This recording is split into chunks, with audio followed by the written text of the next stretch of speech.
Hi everyone, welcome to my third and final vlog on this module on the coaching process. So throughout this vlog we're going to be focusing on a specific behaviour of mine as a coach. So here's just a quick overview of what will be discussed throughout this vlog. So first of all, I'll introduce the coaching process, then I'll analyse a behaviour throughout my vlog. Then I'll give an overview of all my coaching, what and how I would change the specific behavior, and then another overall review at the end. So here we have a definition from Cushion, Armour and Jones. So the coaching process is a social activity which is inextricably linked to both the constraints and opportunities of human interaction. So you'll be able to see these in the next slide and near the end, but I think this definition is a very fitting one for the coaching process. So here we have a look at a coaching model that I would follow for planning my sessions. So first of all, we look at how the athlete performs, then observe and provide interventions for any athlete. Then we would review the session and then plan for the next session. The review and planning session would be something that you do with the athlete and alongside other coaches as well. So this is why meetings and reflections with athletes are very important, which will be discussed further on in the vlog. So here are some of the things that you can consider as a coach when planning sessions. So design of the session, I was looking at speed technique as the pre-season was beginning. Coaching philosophy, equipment, so I needed limited equipment for this session, which was good, and facilities. So I had to compromise. I had originally booked an indoor facility, but because of the time of year I had to move outside. Okay, so just a little background about the athletes. So I was hoping to get a few more. This is a rugby team in Ras Al Khaimah in the UAE. There was only 4 available for the session due to the time of year being Ramadan and also the heat.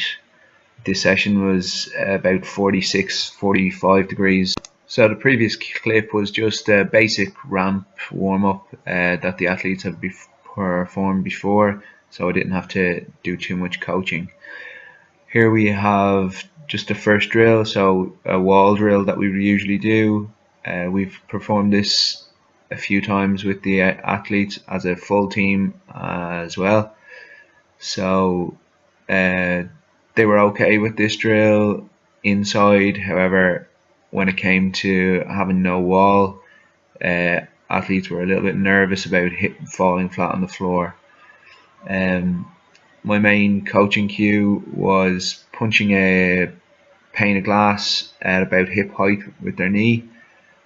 So here I intervene a little bit early. I probably could have let him go and continue. So that's something that I could address in the future.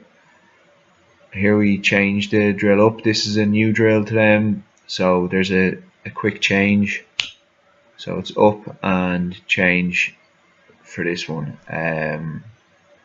You'll be able to see that because there's a change, they are able to perform a little bit better. The body angles are better, and the guy in the red shorts on the left performs much better than he was on the single leg, just tap and go. This one didn't have to intervene as much as the first drill. I just let them continue. However, something that I will say is my body language is very negative, and this is something that's evident throughout this coaching vlog. Again, I intervene here, trying to give him cues without going in and giving him another demonstration. You can see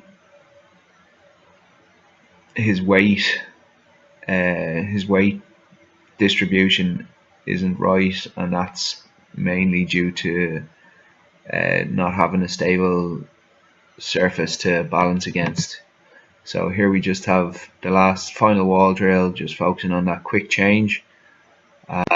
For this particular drill, it was important for me to use demonstrations as they hadn't performed the skill before. So as you can see, it's a little bit more complicated, a little bit more complex with the double change. Moving on to the next drill is the falling starts. So what I cued was for them literally just to fall forward into as close to a 45-degree angle as they were in the wall drill, and then again the main factor was the punching the knee through the pane of glass. I also, you'll be able to see coming up, I noticed that they weren't using their arms, they weren't getting a full arm swing, so I used the hip to lip analogy. Also, just before this part of the vlog, I turned my back on the athletes as they're walking in, whereas I could have turned and faced them and talked to them, given them feedback on their way back in. I just turned my back and said nothing. This is somewhere that I addressed further on in the vlog, so it's something that I noticed myself throughout the session, and I addressed it as the session went on. This acceleration drill from the floor was performed relatively well by all the athletes. Here I turn towards the athletes and give them any feedback that I felt needed on the way back in, rather than turning my back. So here we are into our final drill. So it's a sitting drill, and I was shouting out whether they were to turn left or right. So if they were turning to the right, they had to get their left knee up and punch through the pane of glass. So this was done very well also. So for the last two drills, I only gave demonstrations and then maybe one or two cues to reinforce them on the way back in. Just coming to a wrap up now of the vlog. So as I said at the start, there was a few things from the coaching process that I said I'd bring to the end. So something that I would like to do a lot more is meetings with players and coaches, have more reflection after the session, so more feedback from the athletes, see how they would like me to modify the sessions, maybe look at more of a player-centered session rather than a coach-centered. So let the players take a bit of an onus rather than having a command-style leadership, and then see how they would like the session structured rather than just me taking control all the time. So here we have a look at some of the positives and negatives from the session. Mainly going to focus on body language and my tone of voice.